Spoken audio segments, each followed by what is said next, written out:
Welcome to the channel, Twisted Services. Come up to this Chrysler 300 Hemi. They said they put a motor swap in there.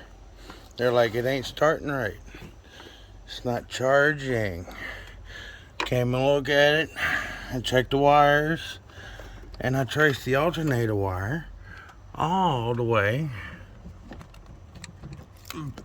coming up into the back of the intake. And they're like, it ain't running right and everything.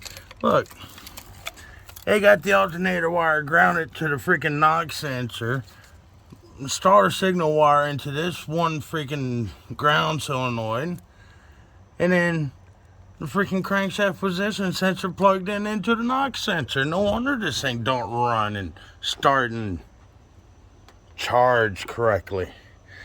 Whoever put this motor in here don't even know what the hell they were doing. Can't even wire up a motor right. So I'm gonna fix this thing up. Yeah, see, bolted the knock sensor, and look, here's the whole set of wires, and they're supposed to go down to the starter. These things are supposed to go down that way, not up here. Oh my God. Oh my God.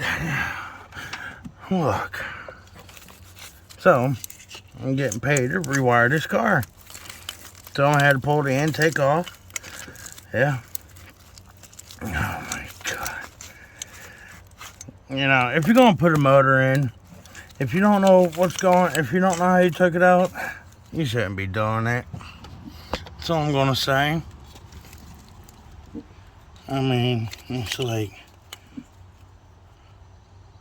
what in the hell? Yeah. I don't even think they have it hooked up right. Yeah, so I have to figure out these wires. Why does that wire go there? This wire goes here. Yeah, I had to figure these wires out.